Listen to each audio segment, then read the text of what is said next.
bit, but I think what we're all trying to come up with is, and one kind of theme that's been throughout the different speakers is there a difference between seeing the world geographically and seeing the world through the lenses that we may use to think about art? In other words, this kind of theoretical language that we have from semiotics, visual criticism, comparative literature, these sorts of things.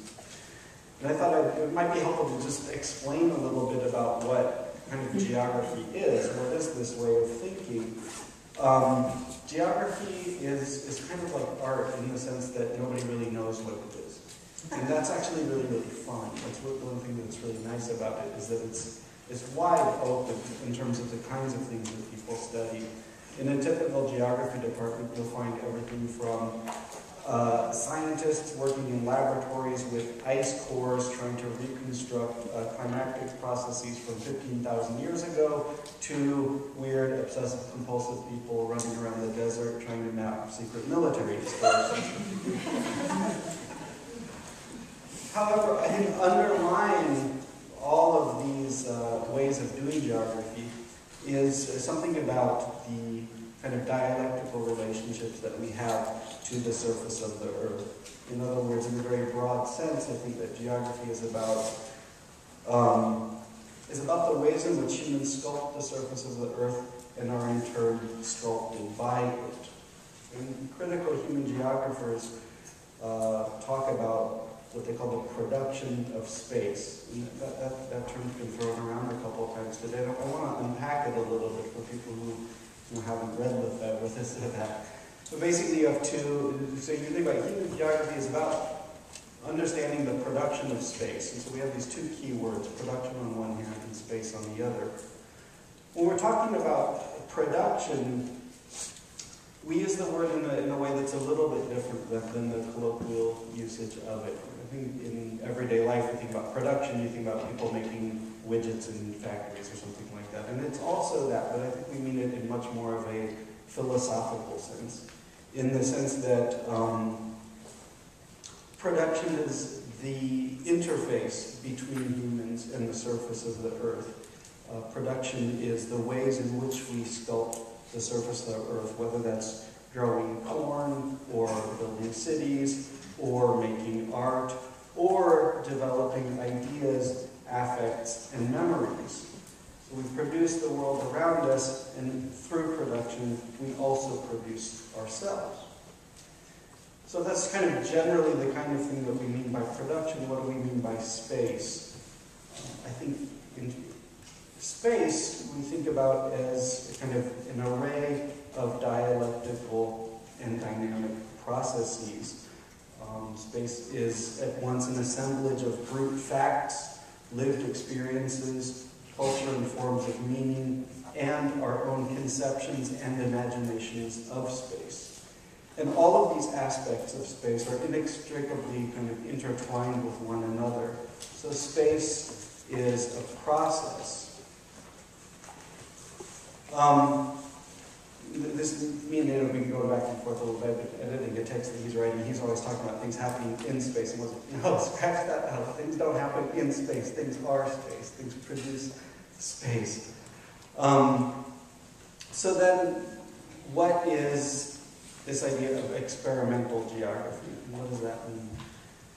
Kind of in a very kind of quick version of it, I came to geography, I came to geography inadvertently when I was about 18 years old, when me and Nato were reading Situationists together, and it took me about 20 years to figure out why that was right.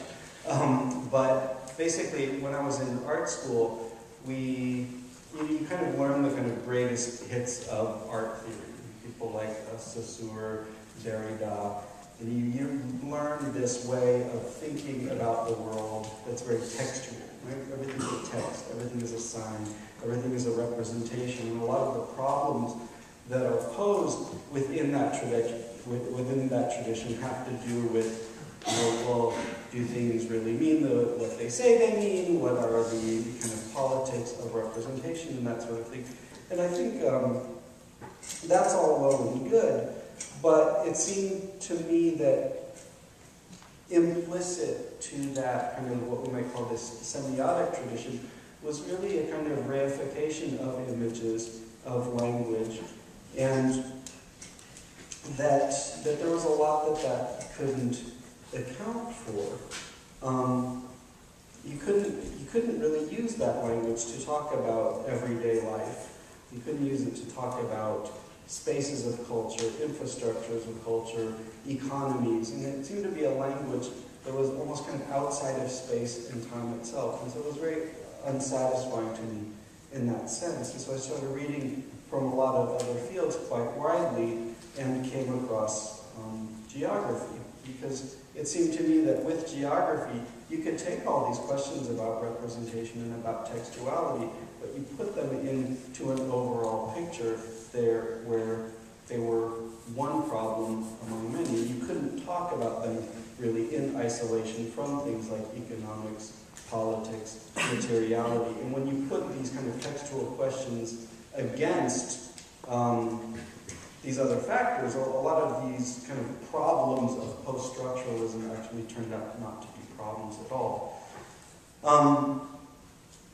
Having said that, as I was studying geography and reading through, trying to kind of wrap my head around how one thinks geographically, it occurred to me that a lot of geography didn't go far enough.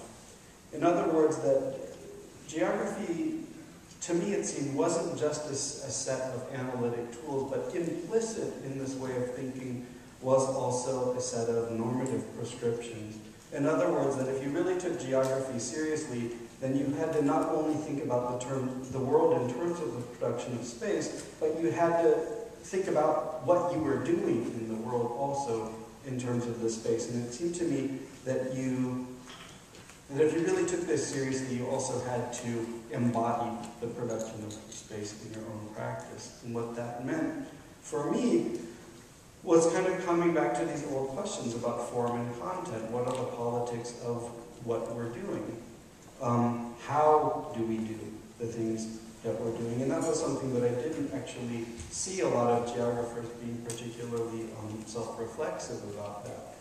And I ended up meeting a guy named Alan Pred, who was at UC Berkeley. If you don't know his work, you should take a look at it, because he was all about this question about form and content, geography. How does one produce space through doing geography, whatever that is? And so I guess that's kind of how I came for myself to this idea of thinking about an experimental geography, which would mean kind of taking these implicit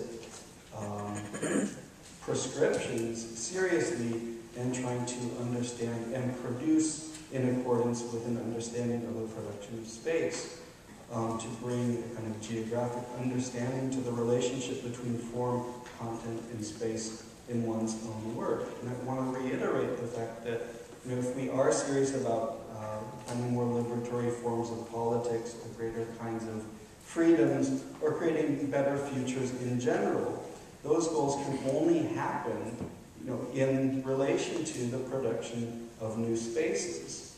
The production of new spaces is not easy stuff to do. I mean, this is really working without guarantees, and therefore can only be experimental, and therefore experimental geography.